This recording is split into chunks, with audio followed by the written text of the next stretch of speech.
Parliament సభ్యులు శ్రీమతి బైరెడ్డి శబరి గారిని మాట్లాడాల్సిందిగా ఆహ్వానిస్తూ ఉన్నాం.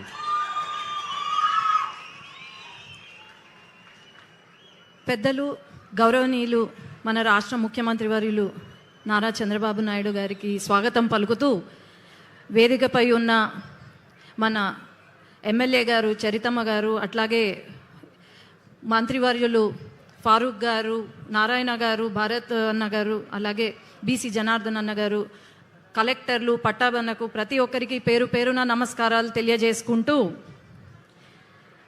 అధికారంలోకి వచ్చిన తర్వాత ఒక్క క్షణం తీరిక లేకుండా, విశ్రాంతి లేకుండా ప్రజల కోసం, ప్రజల వెంట, ప్రజల సమస్యలు తెలుసుకోవడానికి, అట్లాగే ఆ సమస్యలను వెంటనే తీర్చడానికి ప్రతి క్షణం కష్టపడుతూ మన ముఖ్యమంత్రి గారు ఊరు నియోజకవర్గము అంతా తిరుగుతున్నారు. మనం అందరం గమనిస్తే ఒక విజనరీ లీడర్గా ఎప్పుడో చెప్పారు, మన రాష్ట్రం అభివృద్ధి చెందుతుంది, ఇక్కడ ఇలా పెడితే బాగుంటుంది అని. ఇప్పుడు ఆ కళ నెరవేరబోతుంది. మనము మన కోసం మన ముఖ్యమంత్రి గారు ఎన్నో అవమానాలు భరించారు, ఎన్నో కష్టాలు, ఎన్నో నష్టాలు ఎదుర్కొన్నారు.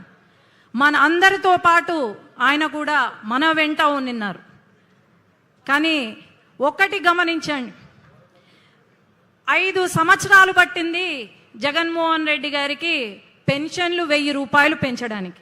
కానీ మనం అధికారంలోకి రాగానే వెంటనే 4000 రూపాయలు పెన్షన్లు చేసి, అట్లాగే హ్యాండిక్యాప్డ్కి 6000, 10,000 మనం పెన్షన్లు ఇచ్చాం. అట్లాగే మొదటి సంతకం లోకేష్ అన్న చెప్పారు, మెగా డిఎస్సి పైన సంతకం పెట్టబోతున్నాము అని. వచ్చిన వెంటనే మెగా డిఎస్సి పైన సంతకం పెట్టారు. ఈరోజు రాయలసీమ గత 6 సంవత్సరాల్లో రాయలసీమను రాళ్లసీమగా మార్చారు. కానీ మన చంద్రబాబు నాయుడు గారు సీఎం గారు వచ్చిన తర్వాత రాళ్లసీమ కాదు, రతనాల సీమగా మారుస్తాను రాయలసీమను అని చెప్పి సాగునీటి ప్రాజెక్టులను మొదలుపెట్టి ఒక దేవుడిలాగా మనల్ని ఆదుకున్నారు. అట్లాగే ఉద్యోగాలు, ఒక్క ఉద్యోగం ఇవ్వలేదు వైఎస్ జగన్మోహన్ రెడ్డి. అలాంటిది ఈరోజు నారా లోకేష్ అన్న కంకణం కట్టుకొని 20 లక్షల ఉద్యోగాలు ఖచ్చితంగా ఇస్తాము, ఇంటింటికి ఒక ఉద్యోగం ఖచ్చితంగా ఉంటుంది అని చెప్పి కంకణం కట్టుకొని మరి ఎన్నో పరిశ్రమలు మీరు గమనిస్తే లూలు, మైక్రోసాఫ్ట్, టీసీఎస్, గూగుల్ ఇలాంటి పెద్ద పరిశ్రమలు తీసుకొస్తున్నారు. ఒక అన్నలాగా నారా లోకేష్ అన్న ఆదుకుంటున్నారు మనల్ని. అట్లాగే రాయలసీమలో ఒక పూట బాగా తిండి తింటే చాలా సంతోషపడతాం. అలాంటిది అన్న క్యాంటీన్లు పెట్టి ఒక తల్లిలాగా ఆదుకున్నారు మన సీఎం గారు. ఇలాంటివి ఎన్నో కార్యక్రమాలు. అట్లే మహిళలు ఎక్కడా తక్కువ కాదు అని చెప్పి మహిళా సంక్షేమానికి కాకుండా మహిళా అభివృద్ధి కోసం కూడా వాళ్లకు ఎంఎస్ఎంఈ పార్కులు పెట్టి, అలాగే వాళ్ళ కోసమని వర్క్ ఫ్రమ్ హోమ్ నిర్వహిస్తూ, అట్లాగే మెటర్నిటీ లీవ్ పొడిగిస్తూ. చిన్న ఉదాహరణ, ఒక మహిళా ఎంపీ అయిన నేను సంవత్సరం లోపల యునైటెడ్ నేషన్స్కి పంపించారు నన్ను, అట్లాగే ఆస్ట్రేలియా పార్లమెంట్కి పంపించారు. అంటే మహిళల పైన ఎంత దృఢ సంకల్పం ఉందో ఆలోచన చేద్దాం. ఖచ్చితంగా మన ఆంధ్రప్రదేశ్ మన సీఎం గారి చేతులలో పడింది, స్వర్ణాంధ్రప్రదేశ్గా మారబోతుంది. అట్లాగే కొన్ని సమస్యలు మన నియోజకవర్గంలో, అలాగే నంద్యాల పార్లమెంట్కి వచ్చాను కాబట్టి గుండకాయ లాంటి గుండ్రేవుల ప్రాజెక్టు పూర్తి చేయాలని, అలాగే మన గోరుకల్లు రిజర్వాయర్ ప్రతిసారి లీకేజ్ అవుతుంది, టెంపరీగా కన్స్ట్రక్ట్ చేస్తున్నారు, రిపేర్స్ చేస్తున్నారు, కానీ పర్మనెంట్ సొల్యూషన్ రావట్లేదు, ఫుల్ లెవెల్లో అచీవ్ కావట్లేదు. కాబట్టి ఈ గుండ్రేవుల ప్రాజెక్ట్కి కూడా పర్మనెంట్ సొల్యూషన్ ఇవ్వాలా అని చెప్పి నేను కోరుకుంటున్నాను. అలాగే మన షరీన్ నగర్లో ఒక బ్రిడ్జ్ ఉంది సార్, అది కట్టిస్తే చాలా మేలు అవుతుంది. ఎంతోమంది వర్కర్స్ అక్కడ అటు ఇటు పోలేక హంద్రీ కాలువ దాటుతూ అక్కడ ఊబిలో చిక్కుకొని యాక్సిడెంట్స్ అవుతున్నాయి. కాబట్టి అక్కడ ఆ బ్రిడ్జ్ కూడా పూర్తి చేయాలి. అట్లాగే సార్ ఇది నంద్యాలకు సంబంధించింది. జనరల్ హాస్పిటల్లో కేవలం 450 బెడ్లే ఉన్నాయి. ఫారూక్ గారి చొరవతో మనకు 50 బెడ్లను 300 బెడ్లుగా మార్చాము.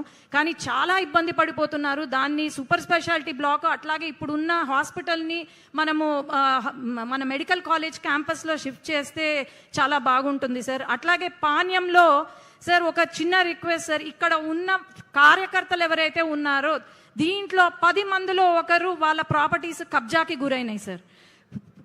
వాళ్ళ పేర్లు మార్చేశారు, వాళ్ళ సర్వే నంబర్లు మార్చుకున్నారు. అది ఒక్కటి సార్ రిక్వెస్ట్, ఒక కమిటీని ఏర్పాటు చేసి మన కార్యకర్తలకు న్యాయం చేయాలని చెప్పి నేను కోరుకుంటున్నాను. ధన్యవాదాలు. జై తెలుగుదేశం, జై చంద్రబాబు నాయుడు గారు, జై లోకేష్ అన్న. ఇప్పుడు ఇంటరాక్షన్ విత్ ఎంటర్ప్రెన్యూర్స్. ముందుగా సిటీ ఆఫ్ టెర్రేస్ గార్డెన్స్ నిర్వాహకురాలు ఎంఎస్ సుధా గారు.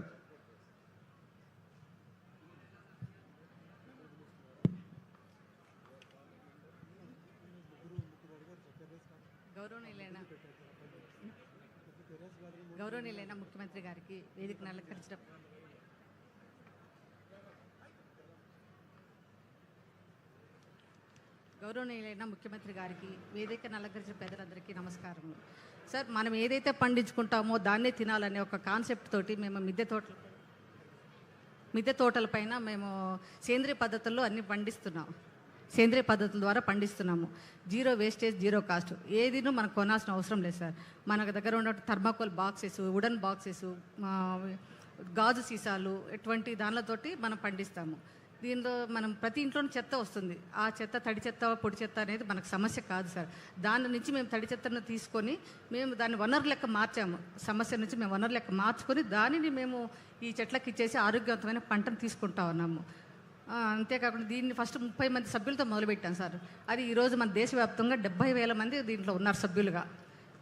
దీని నుంచి అందరూ ఫలసాయం పొందుతూ ఉన్నారు సార్. దీన్ని అంటే మీకు అక్కడమ్మా అందరు వాళ్ళని చూసి మాట్లాడండి సార్, సో దట్ వాళ్ళకి మోటివేషన్ ఉంటుంది. ఇప్పుడు ఎప్పుడు ప్రారంభించారమ్మా 30 మందితో? ఇది 16 సార్.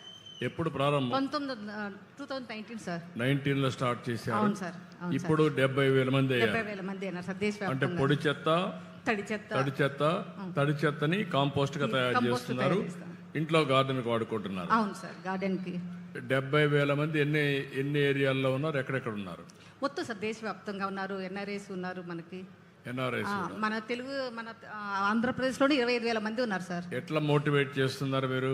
మేమంతా ఒక గ్రూప్, వాట్సాప్ గ్రూపులు పెట్టుకొని దాని ద్వారా మేము ఏ రోజుకి ఆ రోజు దానిలో వచ్చిన సమస్యలు కానీ ఏ విధంగా కానీ పురుగు పుట్ట వచ్చినా కూడా దాన్ని ఏ విధంగా మనం సొల్యూషన్ తీసుకోవాలి ఎట్లా అనే దాన్ని మేము దాని ద్వారా. మీరు ఎంతమంది పని చేస్తున్నారు?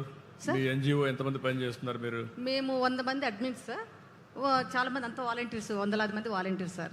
వాలంటీర్స్ తోటి అంతా. మీరు ఫుల్ బ్లడ్ స్టాఫ్ ఎంతమంది ఉన్నారు? ఫుల్ ఫెట్ 350 మంది ఉన్నారు సార్. 150 మంది ఉన్నారు. 350 సార్. 350 మంది ఉన్నారు. అక్కడ అంతా వాలంటీర్స్ పని చేస్తున్నారు. అంతే సార్. ఇప్పుడు మీ పేరు ఏంటమ్మా? నా పేరు సుధారాణి సార్. ఆర్గనైజేషన్ పేరు? City of terrace garden.